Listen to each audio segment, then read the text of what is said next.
اعوذ باللہ من الشیطان الرجیم بسم اللہ الرحمن الرحیم هو الذی یتوفاکم باللیل ویعلم ما جرحتم بالنہار ثم یبعثکم فیہ لیقضی اجل مسمی ثم إليه مرجعكم ثم ينبئكم بما كنتم تعملون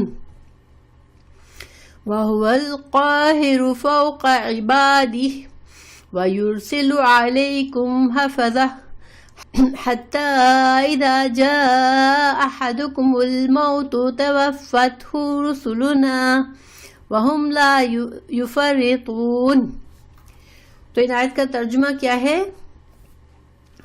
اور وہی ہے جو تمہیں رات کو قبض کر لیتا ہے اور جانتا ہے جو کچھ تم نے دن میں کمایا، پھر وہ تمہیں اس میں اٹھا دیتا ہے تاکہ مقرر مدت پوری کی جائے، پھر اسی کی طرف تمہارا لوٹنا ہے، پھر وہ تمہیں بتائے گا جو کچھ تم کیا کرتے تھے۔ وہی اپنے بندوں پر غالب ہے اور وہ تم پر کئی محافظ بھیجتا ہے، یہاں تک کہ جب تمہارے کسی ایک کو موت آتی ہے اور اسے ہمارے بھیجے ہوئے قبض کر لیتے ہیں اور وہ کوتاہی نہیں کرتے۔ یہ تو ترجمہ ہو گیا، ٹھیک ہے۔ اب ہم لفظی ترجمہ دیکھتے ہیں ان آیت کا، لیکن پہلے یہ دیکھتے ہیں کہ پیچھے سے کیا تعلق ہے ان آیت کا۔ دیکھیں، ہم جو پیچھے سے پڑھ رہے ہیں، جو سبجیکٹ چل رہا ہے، تو اس میں رسول اللہ صلی اللہ علیہ وسلم کی رسالت کے جو انکاری تھے، مکی صورت ہے، تو قریش مکہ کے جو اعتراضات تھے آپ صلی اللہ علیہ وسلم سے کی رسالت کے بارے میں، تو اس میں سب سے بڑا اعتراض کیا تھا کہ اچھا آپ کہتے ہیں کہ جب ہم مر جائیں گے، ہڈیاں ہماری بالکل ہڈیاں چور چور ہو جائیں گی زمین کے اندر، اس وقت کیا اللہ تعالیٰ ہمیں اٹھائے گا اور پھر اللہ تعالیٰ ہم سے حساب لے گا؟ تو یہ اس بات کو بہت جیسے عجیب سمجھتے تھے اور اس کا مذاق بھی اڑاتے تھے، اس پر اعتراض بھی کرتے تھے، اور وہ یہ بھی کہتے تھے کہ اچھا تم کہتے ہو کہ اللہ تعالیٰ مردوں کو اٹھائے گا، تو پھر جاؤ بتاؤ قیامت کب آئے گی، قیامت کو لے آؤ تو ہم دیکھیں کہ مردے کیسے اٹھتے ہیں، ٹھیک ہے۔ تو اللہ سبحانہ تعالیٰ نے ان آیات میں ان اعتراضات کا جواب دیا اور ایک ایسی مثال پیش کی جو کہ ہر انسان ہر روز اس سے گزرتا ہے، ٹھیک ہے۔ ایک تجربہ جو ہر انسان کرتا ہے، وہ کیا کرتا ہے کہ رات کو وہ سو جاتا ہے، اور جب انسان سو جاتا ہے تو وہ بالکل بے خبر ہو جاتا ہے، اس کے اختیارات ختم ہو جاتے ہیں، یعنی اس کے حواس جو ہوتے ہیں وہ بالکل معطل ہو جاتے ہیں، اسے ہوش نہیں ہوتا۔ تو جب وہ اس حالت میں جب سو کر پھر اٹھتا ہے، موت جو ہے اس کو وفات کبریٰ کیا کہا جاتا ہے، اور جو نیند ہے اس کو وفات صغریٰ، یعنی چھوٹی وفات اور بڑی وفات۔ تو اللہ سبحانہ تعالیٰ نے اس کی مثال پیش کی کہ اللہ ہی ہے جو تم کو رات کو قبض کر لیتا ہے تمہاری روحوں کو، اور وہ جانتا ہے جو کچھ تم نے دن میں کیا، وہ ہوا، اور وہ الذی وہ ذات ہے، یتوفاکم وہ تم کو فوت کرتا ہے۔ وفا کا مطلب ہوتا ہے، لفظی مطلب ہوتا ہے پورا کا پورا لے لینا، ٹھیک ہے۔ اس وفات کو پورا کا پورا لے لینا کا مطلب یہ ہے کہ انسان کو اللہ تعالیٰ جب انسان مر جاتا ہے تو اس کے اختیارات سارے کے سارے ختم ہو جاتے ہیں، اور اس کو اللہ تعالیٰ اس کے روح اور اس کی جسم تو خیر رہ جاتا ہے، اس کے جسم سے پوری روح نکل جاتی ہے، تو پورا کا پورا لے لیتا ہے۔ تو اب نیند میں بھی انسان کے عارضی طور پر اس کے سارے اختیارات معطل ہوتے ہیں، اور جس طرح وفات پا جانے کے بعد اس کو کوئی اختیار نہیں ہوتا، اس طرح نیند میں بھی عارضی طور پر معطل ہو جاتا ہے۔ اس لیے وفات کو نیند پر بھی بولا گیا ہے اور وفات کو موت پر بھی بولا گیا ہے، قرآن میں دونوں طرح سے استعمال ہوا ہے، ٹھیک ہے۔ تو اللہ تعالیٰ فرما رہے ہیں کہ وہی ہے جو تم کو پورا پورا لے لیتا ہے، یعنی کہ وہی ہے تم کو فوت کرتا ہے باللیل رات کو، اور یعلم وہ جانتا ہے، ماں جو جرح کا ویسے تو لفظی مطلب ہوتا ہے زخم لگانا، ٹھیک ہے، لیکن جب انسان کچھ اعمال کرتا ہے، خاص طور سے برے اعمال کرتا ہے، تو وہ اپنے لیے جیسے اپنے اوپر ظلم کر رہا ہوتا ہے، اپنی جان پر جرح.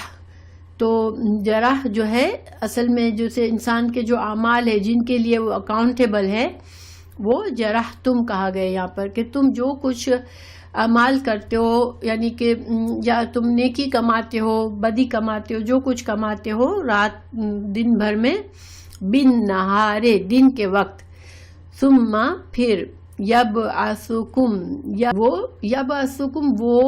وہ اٹھاتا ہے، بعثا اٹھاتا ہے، تم کو وہ اٹھاتا ہے تم کو. ٹھیک ہے، ماشاءاللہ. فیہی اس میں، یعنی اس میں سے کیا مطلب ہے؟ اس دنیا میں پھر سے تم کو اٹھا دیتا ہے اللہ تعالیٰ. بعض لوگوں کو جب وہ سو کر اٹھتے ہیں تو اللہ تعالیٰ صبح میں اس کو دوبارہ دنیا میں زندگی میں اس کو لوٹاتا ہے. اور بعض کو دیکھیں، آپ نے دیکھا ہوگا، سنا ہوگا، بہت سے لوگ نیند میں مر جاتے ہیں. اللہ تعالیٰ فرما رہے ہیں کہ اللہ تعالیٰ ان کو اٹھاتا ہے لیقدا. کتنے ادا؟ ہم قضا، کبھی موت کو بھی قضا کہتے ہیں، آپ لوگوں نے سنا ہوگا، کیونکہ قضا کا مطلب ہوتا ہے پورا ہو جانا، یعنی زندگی پوری ہو گئی، اس کی قضا آ گئی. تو تاکہ پورا کرے اجل مدت مسمن مقرر شدہ، یعنی ہر انسان کی جو مقرر مدت ہے زندگی کی، جب اس کی زندگی کی مدت مقرر پوری ہوتی ہے تو یعنی کہ وہ اس کو نیند سے اٹھاتا ہے، دوبارہ زندہ کرتا ہے تاکہ وہ پوری کر لے اپنی مقرر مدت. یعنی کہ زندگی میں اس کو جتنا زندہ اللہ تعالیٰ نے اس کے لیے زندگی رکھی ہے، جتنا رزق رکھا ہے دنیا میں، وہ اس کو پورا کر لے. ٹھیک ہے. ثم پھر الیہ اسی کی طرف مرجعکم لوٹنا ہے تمہارا. مرجعو رجع سے ہے، رجع لوٹنا، اور مرجع لوٹنے کی جگہ. ٹھیک ہے، اور لوٹنے کا وقت. ثم پھر ینبئکم، وہ نبا کا مطلب اہم خبر ہوتا ہے، تو وہ خبر دے گا، وہ بتائے گا تم کو، بما ساتھ اس کے جو کنتم تھے تم تعملون، تم جو بھی عمل کیے دنیا میں، وہ سارا اللہ تعالیٰ نے لکھ کے رکھا ہے تمہارے اعمال نامے میں، تو وہ تمہیں اب دکھائے گا. تو اب یہاں پر چونکہ جیسے میں نے بتایا کہ وہ لوگ کہتے ہیں کہ یہ کیسے پاسبل ہے کہ ہم مر جائیں گے تو پھر اٹھیں گے، تو اللہ تعالیٰ نے ایک طرح سے ایک تو دلیل دی، اور ساتھ ساتھ دیکھیں دنیا میں ہمیں یہ بھی پتہ چلتا ہے کہ انسان، ہمارا ہر دن جو ہے دنیا میں اکاؤنٹیبل ہے. ہم سارا دن ہم جو کچھ کرتے ہیں، ہر لمحہ جو وقت ہم اس زندگی میں گزارتے ہیں، اس کے ہر فیصلے پر ایک ایک فیصلہ ہمارے لیے اکاؤنٹیبل ہے. اور ہمارے دیکھیں ہر لمحے ہمارے پاس چوائسیز ہوتی ہے نا، کہ ہم اپنے وقت کو کیسے گزاریں. ہمیں جو اللہ نے نعمتیں دی ہیں اس کو ہم کیسے استعمال کریں، کیونکہ ہم وقت کو یوز کر رہے ہوتے ہیں اور اللہ کی نعمتوں کو یوز کر رہے ہوتے ہیں ہر لمحہ. ٹھیک ہے نا. تو یہ ساری نعمتیں جو ہے، وقت بھی اللہ کا نعمت ہے، تو یہ ہر نعمت جو کہ اللہ کی طرف سے ہمیں دی گئی ہے اور اس کا ہمیں حساب ہوگا، تو ہمارا ہر حساب لکھا جاتا ہے کہ ہمیں جو نعمتیں دی گئی ہیں اس کو ہم نے کیسا استعمال کیا. جرحتم، ہم نے کیا کمایا، کیا ہم نے اس نعمت کا صحیح استعمال کر کے اللہ کے شکر مندی کا اظہار کیا، اور ہم نے اللہ سے اجر و ثواب کمایا، یا ہم نے اس نعمت کو بے قدری سے استعمال کیا، اللہ کو یاد نہیں کیا، اللہ کا شکر نہیں کیا، اور غلط کاموں میں استعمال کیا جس سے اللہ ناراض ہوا. تو یہ بھی دیکھا جاتا ہے. ٹھیک ہے. اور پھر ہم نے اپنے اللہ کے حقوق ادا کیے، ہم نے بندوں کے ہر لمحہ ہمارا، اصل میں ہمیں تو احساس نہیں ہوتا کہ ہمارا دن گزرتا ہے. سچی بات ہے یہ کہ اگر ہم واقعی میں روزانہ بیٹھ کے سوچے کہ میرے پاس 24 گھنٹے تھے، تو ان 24 گھنٹوں میں نے کتنی آخرت کمائی اور کتنی دنیا کمائی، کتنا میں کچھ بھی نہیں کمایا، صرف ضائع کیا، تو ہم حیران رہ جائیں گے اپنے چوائسیز پر. ٹھیک ہے. لیکن انسان اتنا زیادہ غور و فکر کا عادی نہیں ہوتا، انسان اتنا زیادہ آخرت سے اتنا بہت زیادہ سوچنا پسند نہیں کرتا، بلکہ اگر کوئی آپ کو بار بار ٹوکتا بھی ہے تو ہم کو برا لگتا ہے کہ یہ ہر وقت ہمیں یہ ایسی سیریس باتیں ہمیں ہر وقت نہیں سوچنی، مگر صحیح بات ہے کہ عقل مندی تو یہی ہے کہ انسان ہر لمحے سوچے تو فائدہ ہوگا، تاکہ ہم دیکھیں، ہم صرف مال کو ہم دیکھتے ہیں، ٹھیک ہے، ہمارے پاس اگر پیسہ ہوتا ہے تو ہم سوچتے ہیں، ہم ایسے ہی بے دریغ ہم جہاں بھی پیسہ خرچ کرتے ہیں تو ہم سوچتے ہیں کہ ہم صحیح خرچ کریں یا نہیں، مگر صرف ہمارا فوکس اس وقت دنیا کا ہوتا ہے، لیکن ہم سوچتے ضرور ہیں۔ اسی طرح ہماری دوسری نعمتوں کے بارے میں بھی ہم سوچتے ہیں کہ ہم صحیح استعمال کر رہے ہیں، ضائع کر رہے ہیں، کیا کر رہے ہیں، مگر ہماری جو ویژن ہے، جو ہمارا یہ دائرہ سوچ کا ہے، وہ بس دنیا کی حد تک ہوتا ہے۔ اصل میں ضرورت کیا ہے کہ ہمارا دائرہ بڑا ہوگا انشاءاللہ، تو ہم اپنی ہر نعمت کو اس لحاظ سے استعمال کریں گے۔ ڈپریشن تو ہوتا ہے، دیکھیں ڈپریشن نہیں ہوتا، ڈپریشن کیوں ہوتا ہے کہ ہم سوچنے کے بعد کرنا نہیں چاہتے تو ڈپریشن ہوتا ہے۔ مثال کے طور پر اگر میں سوچوں کہ میں جو ہوں یہ فلاں صدقہ کروں گی، ٹھیک ہے، تاکہ مجھے آخرت میں کام آئے، لیکن پھر مجھ پر یہ طاری ہو گیا کہ نہیں، مجھے یہ بھی خریدنا ہے، وہ بھی خریدنا ہے، یہ کرنا ہے، مجھے پیسے فلاں چیز کے لیے بچانے ہیں، تو پھر اب نے بچا لیا تو پھر کیا ہوتا ہے، ڈپریشن ایک اندر ہوتا ہے۔ ہم کو کیوں ہوتا ہے کہ ہم نے ایک ہمارے دل میں ایک اچھی بات آئی تھی جو ہمارے فائدے کی تھی، ہم نے وہ نہیں کی۔ تو اسی طرح ڈپریشن صرف اسی وقت آتا ہے موت کے بارے میں سوچنے سے جب ہم کچھ کرتے نہیں ہیں، صرف سوچ کر ہمارا دل یہ ہوتا ہے کہ ہم کریں وہ جو ہمیں دنیا میں مزہ آئے، تو پھر ہم اس وجہ سے ہم موت کے بارے میں، آخرت کے بارے میں سوچتے ہیں تو ہمیں ڈپریشن ہوتا ہے۔ لیکن اگر ہم سوچیں اور پھر ہم کریں بھی، عمل بھی کریں اس لحاظ سے، تو پھر ڈپریشن نہیں، پھر خوشی ہوتی ہے۔ آپ نے دیکھا ہوگا کوئی بھی نیک کام کرتے ہیں تو کتنی دل میں خوشی آتی ہے، اور نیک کام کرتے وقت ہمارے دل میں کیا ہوتا ہے، اللہ تعالیٰ ہم سے راضی ہوگا، اللہ تعالیٰ ہمیں اجر دے گا، تو ہمیں واقعی خوشی ہوتی ہے۔ ہم اس وقت موت کا ہی سوچ رہے ہوتے ہیں نا کہ ہمیں تو مرنے کے بعد اللہ کے پاس جانا ہے، تو ہمیں پھر بہت خوشی ہوتی ہے۔ تو یہ اس وجہ سے ہمیں ڈپریشن ہوتا ہے، اور اسی وجہ سے ہم بھاگتے ہیں اچھی باتیں سننے سے۔ لیکن یہ کہ بہرحال اللہ تعالیٰ ہمیں دیکھیں، اصل جو حکمت ہے، جو حکمت عملی ہے، وہ تو یہی ہے کہ انسان پورا بڑا دائرہ کر لے اپنا، بس ہر لمحہ اس کا دائرہ اتنا بڑا ہو کہ وہ دونوں طرف کا سوچے، دنیا بھی بالکل نہیں چھوڑ دے، اللہ نے کبھی نہیں کہا دنیا چھوڑ دو، لیکن ہمارا دائرہ بڑا ہوگا تو انشاءاللہ ہماری چوائسز زیادہ صحیح ہوگی۔ پھر اللہ تعالیٰ فرماتا ہے وَهُوَ، اور وہ، ہاں بالکل، ہمیں اپنے آپ کو، اصل پرابلم یہی ہے نا کہ انسان جو ہے نا چینجز نہیں پسند کرتا۔ ہمارا ایک رویہ ہے، ہمارا ایک ڈھنگ ہے جس سے ہم چلتے ہیں، ہمارا دنیا میں وقت گزارتے ہیں، ہمارا ایک بس بن گیا ہے، ایک عادت بن گئی، ایک طریقہ بن گیا ہے، ہمیں اس میں بدلنے کا سوچتے ہوئے ہمیں اچھا نہیں لگتا کہ اب ہمیں اپنا طریقہ بدلنا پڑے گا۔ اللہ تعالیٰ نے تو رسول اللہ صلی اللہ علیہ وسلم کو اس وجہ سے بھیجا، اس مشن کے ساتھ بھیجا کہ آپ ان کا تزکیہ کرو، آپ ان کو وہ باتیں سکھاؤ جو ان کو نہیں پتا، اللہ کی قرآن اور حدیث کا علم ان کو سکھاؤ۔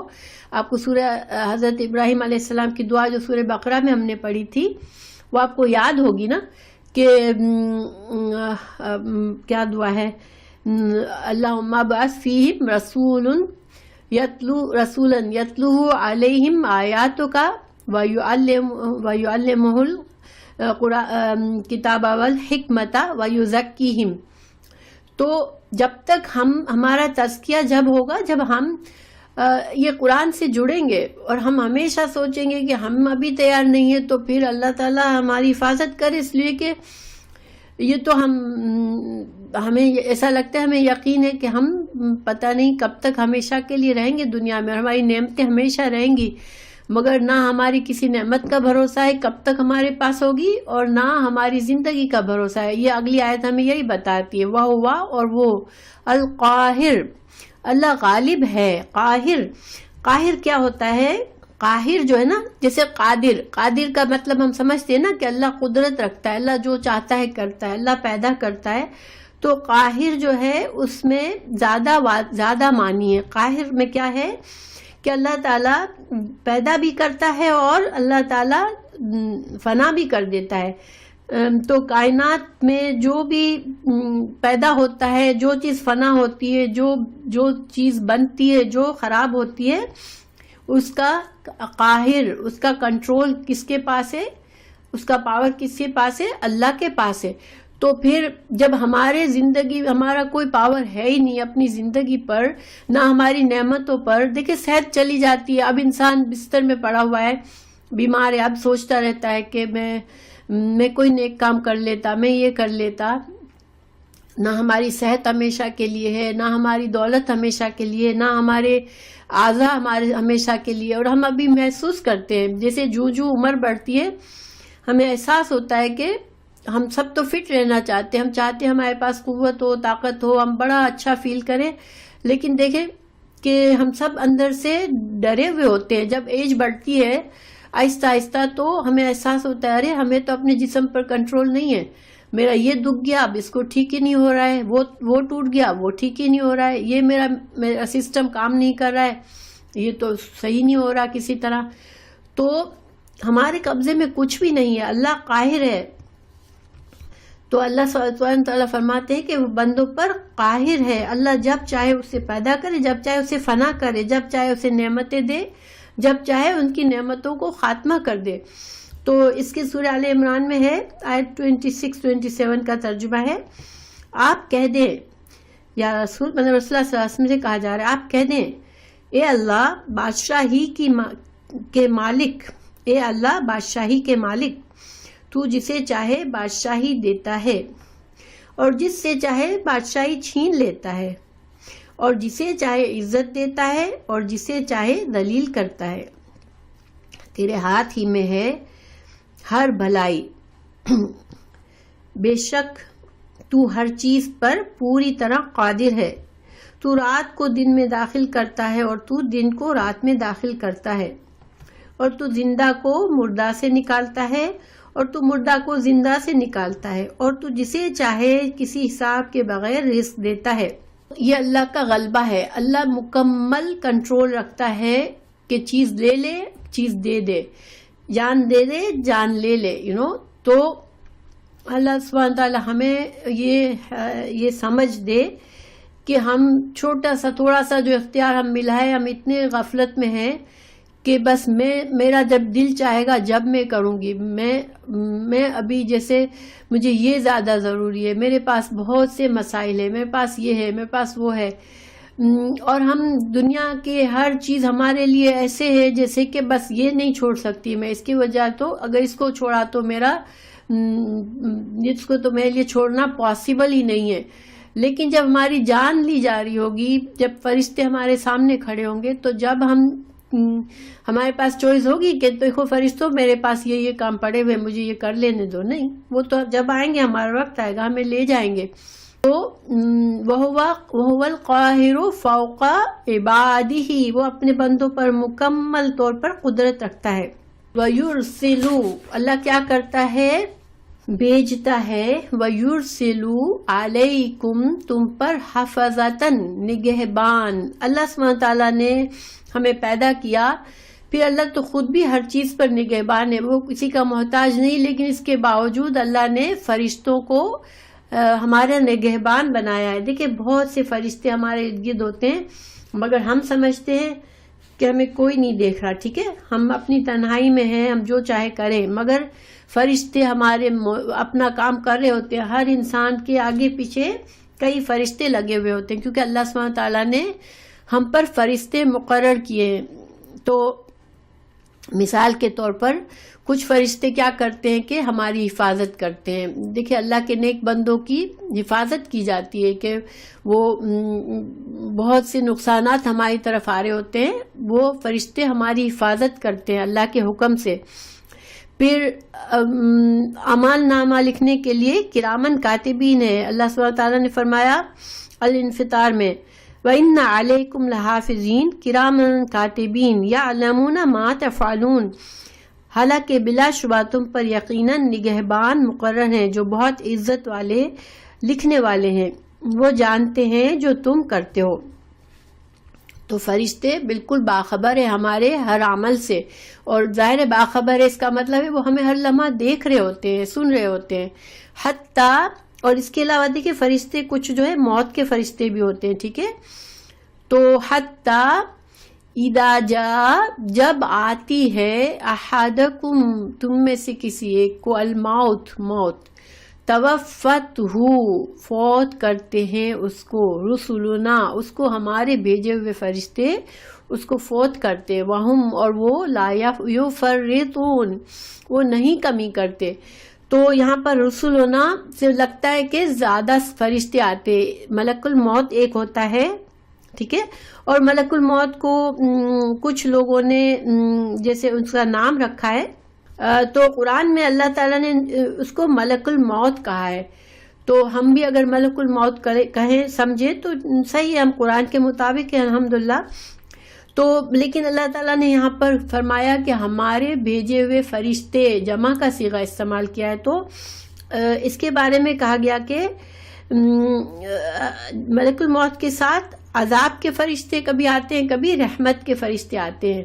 میکائیل ہے، میکائیل سور پھونکنے والا ہے، اسرائیل جو ہے وہ بارش برساتے ہیں اور دوسرے کام ہیں ان کے، اور ایک حضرت جبرائیل ہے جو کہ وحی لے کر آتے ہیں، ٹھیک ہے، اور اسرائیل جو ہے اس کے بارے میں مشہور ہے کہ یہ موت کا فرشتہ ہے، تو لیکن یہ نام جو ہے وہ یہ صحیح حدیث سے ثابت نہیں ہے۔ تو بہرحال جب موت کا فرشتہ آتا ہے تو اس کے ساتھ معاون، رحمت اور عذاب کے فرشتے بھی ہوتے ہیں، ٹھیک ہے، یہ اکثر علماء کا کہنا ہے کہ انسان اگر نیک ہے تو اس کے پاس جو ہے وہ رحمت کے فرشتے بھی آتے ہیں ملک الموت کے ساتھ، وہ انسان کو سلام کرتے ہیں، اس کو بولتے ہیں، خوشخبری دیتے ہیں، اس کو کمفرٹ دیتے ہیں کہ ڈرو نہیں، ہم تمہارے ساتھ ہیں، تم اپنے رب سے ملنے والے ہو۔ تو اسی طرح عذاب کے فرشتے آتے ہیں تو وہ ڈانٹتے ہیں، مارتے ہیں، ڈیپینڈ کرتا ہے کہ اس آدمی کا کیا رویہ تھا۔ پھر اس کو ایک بڑی لمبی حدیث میں باقاعدہ ہے کہ ایک روح کو نکالنے کے بعد اس کو ایک روح کا کفن بھی دیا جاتا ہے جو خوشبو والا ہوتا ہے، اگر انسان جو ہے وہ انسان نیک انسان ہوتا ہے تو اس کو خوشبودار کفن بھی دیا جاتا ہے، اس کو لپیٹا جاتا ہے، اس کی روح کو کفن میں۔ بہرحال انشاءاللہ میں موقع ملا تو میں ضرور سناؤں گی۔ تو بہرحال یہ موت کے فرشتے بھی آتے ہیں، اور پھر جب وقت مقرر ہوتا ہے تو وہ کیا کرتے ہیں کہ وہ کوئی کمی نہیں کرتے، یعنی کہ جان قبض کرتے ہیں اللہ کے حکم سے، اور اس کے مقررہ وقت میں، اور نہ اس سے پہلے کرتے نہ بعد میں کرتے، جس لمحے اس شخص کو جانا ہے تو بس اب اس کے پاس کوئی موقع نہیں ہے۔ اللہ سبحانہ تعالیٰ ہمارے لیے وہ وقت جو ہے وہ آرام کا، خوشی کا بنائے کہ جب ہم خوش ہوں کہ ہم اللہ سے ملنے والے ہیں انشاءاللہ، آمین۔ برا بن عازب کی حدیث ہے کہ ملک الموت کے ساتھ رحمت اور عذاب کے فرشتے بھی ہوتے ہیں، یہ حدیث بھی ہے، ٹھیک ہے۔ پھر کیا ہوتا ہے، ثم، پھر ردو، وہ لوٹائے جائیں گے، اللہ، اللہ کی طرف، مولاہم، مولا ہے ان کا، الحق، سچا۔ پھر جو انسان مرتا ہے تو پھر اب اس کو اللہ ہی کی طرف جانا ہے، یعنی کہ اب اس کو مطلب کیا ہے کہ وہ اب اس کا جو کچھ اعمال تھے اب اس کو حساب دینا ہے اللہ کے سامنے، ٹھیک ہے۔ اللہ، خبردار، لہو، اس کے لیے، الحکم، اس کے لیے فیصلہ ہے، اور وہ پھر فیصلہ کرے گا، اور وہ اسرع اکبر کے وزن پہ ہے، ال کا جو وزن ہے اس میں کمپیریزن ہوتا ہے، سب سے زیادہ، ٹھیک ہے، سب سے زیادہ، اللہ تعالیٰ سب سے زیادہ اسرع الحاسبین، حساب لینے والا ہے۔ تو یہاں پر کوئی انسان یہ نہ سوچے کہ اچھا اب اتنے بے شمار انسان آئے دنیا میں، وعلیکم السلام ورحمۃ اللہ وبرکاتہ، from the beginning to end اتنے انسان آئے، اب اللہ تعالیٰ ایک ایک کو اٹھائے گا، پھر ایک ایک کا حساب دیکھے گا، تو یہ تو کوئی سمجھ کی بات نہیں لگتی. لیکن نہیں، اللہ تعالیٰ کو حساب دیکھنے میں کوئی دیر نہیں لگے گی. اللہ تعالیٰ بہت اسرع الحاسبین، بہت فاسٹ حساب لے لے گا سب کا. تو اور دوسرا یہ کہ فیصلہ صرف اللہ کا ہے. گویا کہ یہ اس میں یہاں پر بتا دیا گیا کہ جو لوگ اپنے شرک کر کے اپنے اپنے شافی، اپنے اپنے مولا، اپنے اپنے معبود بنا لیتے ہیں، تو وہ اس حکم میں شامل نہیں ہوں گے. آخرت میں صرف اللہ سبحانہ تعالیٰ ہی. اگر اسرع، جب اسرع افعال کے وزن پر آتا ہے تو افعال کا وزن ایسا ہے جس میں کمپیریزن ہوتا ہے، ٹھیک ہے. تو یعنی کہ سب سے زیادہ اسرع الحاسبین، سب سے زیادہ حساب لینے میں تیز ہے اللہ تعالیٰ. پھر قل دیجئے، من کون ہے، ینجیکم، نجی، نجعا، نجی، ینجیکم، وہ بچاتا ہے. نجات ہم کہتے ہیں نا، نجات یہ اسی سے بنا ہے. نجی نجات دیتا ہے. کون بچاتا ہے تم کو؟ من سے، ظلماتی، ظلمات ہے، ظلمتن اندھیرے کی جمع ہے، البری اندھیرے خشکی کے، والبحری سمندر کے.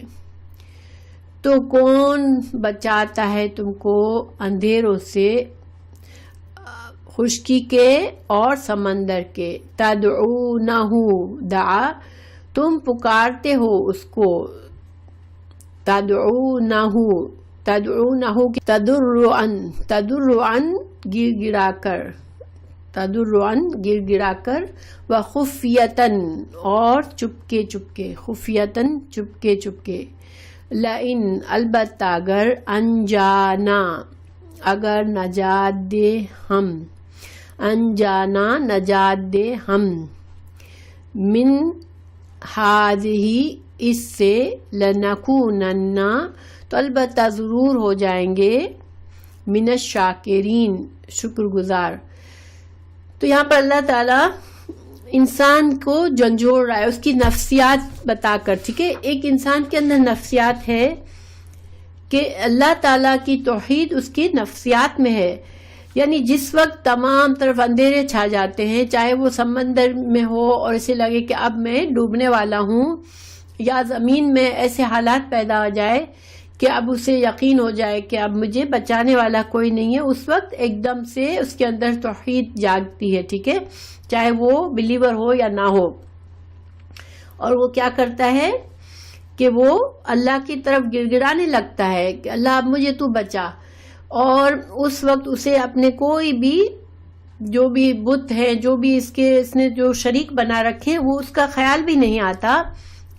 اور پھر وہ اس وقت اللہ سے وعدے بھی کرتا ہے، اللہ تو مجھے بچا لے گا تو میں اچھا بن جاؤں گا، اب میں ٹھیک ہے، اب میں تیرا شکر گزار بن جاؤں گا. لنکونن، لنکونن میں کتنی تاکید ہے، لنکونن، لام تاکید اور نون شد، دو تاکید ہے. یعنی کہ جب انسان بہت پھنسا ہوا ہوتا ہے، اس کو لگتا ہے اب میں گیا، اب میں مصیبت میں پھنس گیا، اب مجھے کوئی نہیں بچائے گا، اس وقت اس کی توحید جاگتی ہے، صرف وہ اللہ سے گر گرانے لگتا ہے، اللہ مجھے بچا لے، اب میں سدھر جاؤں گا. لنکون، البتہ میں ضرور سدھر جاؤں گا، البتہ میں ضرور شکر گزار بندوں میں سے بن جاؤں گا.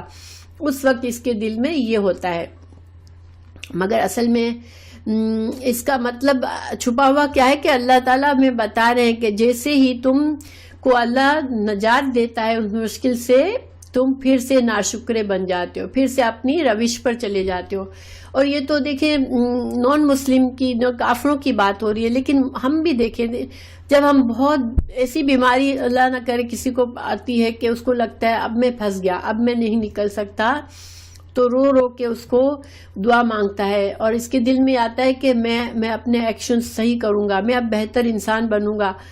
لیکن جب بیماری چلی جاتی ہے کچھ دن کے بعد اسے ہوش ہی نہیں ہوتا، وہ ہم لوگ کیا کرتے ہیں، ہم اپنے روٹین پہ آ جاتے ہیں. اور یہ ہم سب کے ساتھ ہوتا ہے، یہ نہیں کہ صرف یہ مشرکین ایسا کرتے ہیں، ہم لوگ بھی ناشکرے بن جاتے ہیں۔ اللہ کا شکر کیا ہے کہ اللہ کی نعمتوں کو انسان یاد کرے کہ یہ اللہ نے مجھے نعمت دی زندگی کی دوبارہ، اب میں اس زندگی سے اللہ کا شکر گزار بنوں، یعنی کہ شکر گزاری ہے کہ اللہ کی مرضی کے مطابق زندگی گزاروں، یہ شکر گزاری ہے۔ کیونکہ ہر نعمت کا شکر کیا ہے کہ انسان اس نعمت کو اس کام کے لیے استعمال کرے جس کام کے لیے اللہ نے دی ہے۔ تو اللہ نے ہمیں یہ جان اس لیے دی ہے کہ ہم اللہ کی عبادت کریں۔ اللہ تعالیٰ نے قرآن میں ہی فرمایا ہے کہ ہم نے جن اور انسان اس لیے پیدا کیے کہ وہ میری عبادت کرے، اور عبادت کا مطلب ہے میری فرما برداری میں زندگی گزارے۔ لیکن ہم جیسے ہی ہماری مشکل ہٹتی ہے، ہماری بیماری دور ہوتی ہے، ہمارا خوف دل سے جاتا ہے، تو ہم پھر سے وہ اپنی دنیا میں چلے جاتے ہیں۔ تو اللہ سبحانہ تعالیٰ اسی نفسیات کو بتا رہے ہیں۔ اور یہاں پر تو خیر چونکہ یہ مشرکین سے مکالمہ ہو رہا تھا، تو ان سے کہا جا رہا ہے کہ تم اپنے معبود بنائے ہوئے ہیں اور تم اتنی باتیں بناتے ہو اور تم دلائل مانگتے ہو، معجزے مانگتے ہو، لیکن جب تم خود مصیبت میں آتے ہو تو تم کیا کرتے ہو؟ تم کس کے پاس جاتے ہو؟ جب تمہیں کوئی امید نہیں ہوتی تو تم اللہ ہی کو تو پکارتے ہو۔ قل کہہ دیجئے اللہ ینجیکم نجات دیتا ہے تم کو، منہا اس سے، ومن اور کلی ہر کربن ہر مشکل سے، کرب بھی اردو میں استعمال ہوتا ہے جب بہت تکلیف، شدید تکلیف کو کرب کہتے ہیں نا، تو ہر مشکل سے اللہ تم کو نجات دیتا ہے۔ ثم پھر انتم تم تشرکون پھر تم مشرک بن جاتے ہو۔ تو یہ انسان کی نفسیات بتائی گئی کہ انسان جب ہل جاتا ہے بہت کہ اب بس گیا، اب میں گیا، اس وقت اس کو اللہ یاد آ جاتا ہے، مگر جو ہی وہ معاملات بہتر ہوئے تو وہ پھر سے وہ ناشکرہ بن جا، پھر سے اپنے حالات میں چلا جاتے ہیں۔ تو اللہ تعالیٰ یہ یاد دلا رہے ہیں کہ تم یہ مت بھولو کہ اللہ دوبارہ بھی تمہیں ایسی مشکل میں ڈال سکتا ہے اور پھر وہاں سے نکالے گا بھی نہیں۔ قل کہہ دیجئے ہوا وہ القادر وہ قدرت رکھتا ہے اعلیٰ اس بات پر، ان یہ کہ یبعثا وہ بھیجے علیکم تم پر، عذاباً عذاب، من فوقکم تمہارے اوپر سے، او من تحت ارجلکم یا تمہارے پیروں کے نیچے سے، او یا یلبسکم یا تم کو ملا دے، غلط ملت کر دے، شیعاً گروہ میں، اللہ تعالیٰ تمہیں گروہ کاٹ دے، ٹکڑے ٹکڑے بنا دے، تمہارے اندر اختلافات پیدا کر دے کہ تم ہر گروہ دوسرے گروہ کا دشمن بن جائے، وَيُذِيقُ اور چکھا دے بَعْدَكُمْ تم میں سے بعض کو، بَعْسَ زور، بعدن بعد کا، یعنی کہ یہاں پر اللہ تعالیٰ نے کچھ اللہ کے عذاب کی قسمیں بتائی، ٹھیک ہے۔ تو دیکھیں پہلے بتایا کہ تم جو پھر سے ناشکرے بن گئے، پھر سے بھول گئے، جب اللہ نے تمہاری مدد کی پھر سے تم لوٹ گئے اپنے شرک میں، اپنی بری عادتوں میں، تو تم سوچو کہ اللہ کیا قادر نہیں ہے کہ تم کو طوفانوں، بارشوں کے طوفان لا دے تمہارے اوپر، ہواؤں کے طوفان لا دے، بجلی گرا دے، اولے برسا دے، آندھی گرا دے، یہ اوپر سے آنے والی آفتیں ہیں۔ یا پھر ظالم حکمران بھی ایک انسان کے اوپر ایک آفت ہوتی ہے، یا پھر عورت کے اوپر ایک ظالم ظلم کرنے والا شوہر لا دے، تو یہ سارے کے سارے کیا ہیں؟ اوپر سے آنے والی مصیبتیں ہیں۔ یا نیچے سے کون سی مصیبتیں آتی ہیں؟ زلزلہ آ جاتا ہے، قحط، زمین سے قحط سالی ہو جاتی ہے، زمین اندر دھس جاتی ہے، یا ایسے انسان کے اندر ایسے اس کے ماتحت ایسے آ جاتے ہیں جیسے اولاد، نافرمان اولاد ہوتی ہے، یا ایک گھر کا سربراہ ہے، اس کی پورا خاندان اس کے خلاف ہے، یا ایک حکومت کا سردار ہے، اس کی تمام عوام جو ہے وہ گمراہ ہے، یا بد دیانت ہے، یعنی ایک کمپنی ہے، اس کے جتنے ورکر ہیں، ماتحت لوگ ہیں، وہ سارے ایماندار نہیں ہیں، بد دیانت ہیں۔ تو یا پھر ایک شوہر کو بیوی ملے جو کہ بہت خراب بیوی ہو، تو یہ سارے کیا ہے؟ یہ اللہ کے عذاب ہیں جو تمہارے نیچے سے آئے۔ یا پھر تم کو اللہ تعالیٰ مختلف گروہوں میں بانٹ دے اور پھر تمہارے اندر لڑائی جھگڑے مار دھاڑ شروع ہو جائے اور ایک کا زور دوسرے کے زور کو محسوس ہو، جو بھی ظالم جو بھی قوت والا ہے وہ کمزور کو کچل دے. یہ سارے عذاب ہے. اور آج کل دیکھیں ہم ان سارے عذاب کے قسموں کو دیکھ رہے ہیں، اور خاص طور سے یہ جو جھگڑے دیکھ رہے ہیں ہم مسلم ممالک میں، خاص طور سے جو تباہی ہو رہی ہے، تو یہ سارے ایک عذاب کی قسمیں ہیں. اور ابھی اگر ہم صرف ان کو حالات کا وہ سمجھیں، یا ہم جو دیکھیں موسم کا کتنے عجیب چیزیں ہو رہی ہیں، کتنے طوفان، کتنی تباہیاں آتی ہیں، تو یہ سب کچھ ہو رہا ہے، لیکن غفلت کسی کی کم نہیں ہوتی. کوئی یہ نہیں سمجھتا کہ یہ اللہ کے عذاب ہے جو بندوں کے گناہوں کی وجہ سے ہو رہے ہیں. ہر انسان، مسلمان کو دیکھیں، چار مسلمان ایک ساتھ نہیں بیٹھ سکتے بغیر جھگڑا کیے ہوئے. ایک کوئی آرگنائزیشن نہیں چلتی اسلامک کے، اس میں آپس میں اختلافات اور دشمنی نہ پیدا ہو جائے. تو یہ سارے کے سارے عذاب ہیں. اللہ تعالیٰ ہمیں محفوظ رکھے. اور ان عذاب کیسے ٹلیں گے یہ عذاب؟ کہ انسان اللہ کا شکر گزار بن جائے، یعنی کہ جو زندگی اللہ نے دی ہے اس کو قرآن اور حدیث کی روشنی میں اس کو اس طرح استعمال کرے کہ اللہ کے مرضی کے مطابق اس زندگی کو گزارے. یہ شکر گزاری ہے. جب تک یہ نہیں ہوگا، جب تک یہ سارے عذاب انسانوں کو کھاتے رہیں گے. انظر، دیکھو، کیفا، کس طرح، نصرف، ہم پھیر پھیر کر بیان کرتے ہیں، الآیات، آیات کو، لعلکم، تاکہ تم یفقہون، تم سمجھو. مگر کیا ہم سمجھتے ہیں؟ ہم جب ایسی باتیں سنتے ہیں تو تھوڑی دیر کے لیے ہمارا دل میں گرمی محسوس ہوتی ہے، ہمیں احساس ہوتا ہے کہ ہمیں کچھ کرنا چاہیے. ہمارے اندر ہر انسان اگر جھانکے تو گنجائش ہے کہ ہم اپنے آپ کو بہتر بنا لیں. یہ نہیں کہ دوسرے ہی کی یہ مثالیں، ہمارے اندر ہمیں جھانکنے کی ضرورت ہے. ٹھیک ہے. ایک حدیث ہے، رسول اللہ صلی اللہ علیہ وسلم نے دعا کی تھی. جابر رضی اللہ عنہ کی روایت ہے کہ جب یہ آیات نازل ہوئی، یعنی یہ جس میں اللہ تعالیٰ نے فرمایا کہ ہم تمہارے اوپر سے، تمہارے نیچے سے عذاب لا دیں، تو رسول اللہ صلی اللہ علیہ وسلم نے کیا عمل کیا تھا. جابر بن عبداللہ سے روایت ہے کہ جب یہ آیت نازل ہوئی تو آپ صلی اللہ علیہ وسلم، جب اللہ تعالیٰ نے کہا کہہ دے وہی اس پر قادر ہے کہ تم پر تمہارے اوپر سے عذاب بھیج دے، تو آپ صلی اللہ علیہ وسلم نے دعا فرمائی، اللہ میں تیرے چہرے کی پناہ چاہتا ہوں. پھر یہ نازل ہوا کہ میں تمہارے ان سے کہہ دے کہ میں تمہارے نیچے سے عذاب لا سکتا ہوں. تو اللہ نے، رسول اللہ صلی اللہ علیہ وسلم نے فرمایا، دعا کی، اے اللہ میں تیرے چہرے کی پناہ چاہتا ہوں. پھر یہ نازل ہوا، یا میں تمہیں گروہ بنا کر آپس میں گتھم گتھا کر دوں. تو رسول اللہ صلی اللہ علیہ وسلم نے فرمایا کہ یہ عذاب ان دو عذابوں سے ہلکا ہے. یہ بخاری کی حدیث ہے. دوسری حدیث ہے سعد بن ابی وقاص کی. رسول اللہ صلی اللہ علیہ وسلم نے فرمایا، میں نے اپنے رب سے 3 دعائیں کی ہیں. نمبر 1، میں نے اللہ تعالیٰ سے دعا کی کہ میری ساری امت کو غرق کر کے ہلاک نہ کرے، تو اللہ تعالیٰ نے میری یہ دعا قبول فرما لی. نمبر 2، میں نے دعا کی اللہ تعالیٰ میری ساری امت کو قحط میں مبتلا نہ کرے، تو اللہ تعالیٰ نے میری اس دعا کو بھی قبول فرما لیا. پھر میں نے دعا کی کہ میری امت کو آپس میں اختلاف اور انتشار سے بچا لے، تو اللہ تعالیٰ نے میری اس دعا کو قبول نہیں فرمایا. یہ مسلم کی حدیث ہے.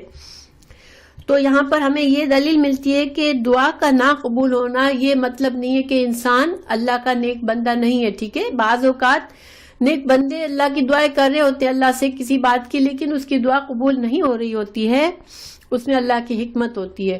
مگر اس کا یہ مطلب نہیں ہے کہ یہ پروف نہیں ہے کہ اللہ کا نیک بندہ نہیں ہے. انسان کبھی یہ نہ سوچے کہ اللہ مجھ سے ناراض ہے اس لیے میری دعا نہیں قبول کرتا. جب دعا نہیں قبول ہوتی تو اس میں اگر ہمارے اندر اخلاص تھا، ہم نے اخلاص سے دعا کی، ہم نے اچھی دعا کی، قبول نہیں ہوئی، تو مطلب یہ کہ اس میں اللہ تعالیٰ کی کوئی حکمت ہے. پھر اللہ تعالیٰ فرما رہے ہیں، رسول اللہ صلی اللہ علیہ وسلم کو تسلی فرما رہے ہیں کہ وَقَذَّبَا، اور جھٹلایا بِهِ، ساتھ اس کے، قوموں کا، تیری قوم نے، وَهُوَ الْحَقُّ، اور یہ حق تھا. حالانکہ یہ قرآن، یہ ڈرانا، یہ سب حق ہے، مگر تمہاری قوم نے اس کو جھٹلا دیا. قل اب آپ کہہ دے لستو نہیں ہوں میں علیکم تم پر بوکیل، میں حوالدار نہیں ہوں، میں کارساز نہیں ہوں، یہ میری ذمہ داری نہیں ہے کہ میں تم کو زبردستی اسلام میں لے آؤں. میرا کام کیا تھا؟ اللہ کا میسج پہنچانا. اور ایک طرح سے اس میں رسول اللہ صلی اللہ علیہ وسلم کو تسلی دی جا رہی ہے کہ آپ ان کے انکار سے اپنی جان کو ہلکا نہ کریں، آپ سمجھ لیں کہ آپ صرف آپ کا کام صرف پہنچانا ہے. آپ ان کے اوپر آپ ان کے دلوں کو ہدایت زبردستی ان کے دلوں میں نہیں ڈال سکتے، تو آپ کا کام پہنچانا ہے. ٹھیک ہے، تو لِكُلِّ نَبَإٍ ہر خبر کے لیے مستقر ایک وقت مقرر ہے، وَسَوْفَ اور ان قریب تعلمون تم جان لو گے. تو جیسا کہ تم قیامت مانگتے ہو مجھ سے، تم نشانیاں مانگتے ہو کہ چلو عذاب دکھا دو اللہ کا اگر تم سچے ہو، کیونکہ آپ صلی اللہ علیہ وسلم بتاتے تھے، یعنی قرآن کی آیتیں بھی بتاتی ہیں کہ اگر تم نہیں مانو گے تو عذاب آئے گا، تو دکھاؤ عذاب کو. تو اللہ تعالیٰ نے یہ فرما دیا کہ ہر چیز کا وقت مقرر ہے، اور وہ وقت مقرر اللہ کا فیصلہ ہے، اللہ کی حکمت ہے. اور تم نے جو کچھ کر رہے ہو تو تم ان قریب جان لو گے. تمہارا یہ ایک دھمکی ہے، وعید ہے کہ تم یہ نہ سمجھو کہ تم جو ہو یہ ہمیشہ اس حالت میں رہو گے اور تم پر کوئی مصیبت نہیں آئے گی. اور دنیا میں پھر ظاہر بات ہے، ہم ہسٹری پڑھیں تو یہ جو بڑے بڑے متکبر سردار تھے جو اتنا ہرٹ کرتے تھے مسلمانوں کو، ان سب کا انجام بہت برا ہوا تھا. تو الحمدللہ ہماری کلاس مکمل ہوئی.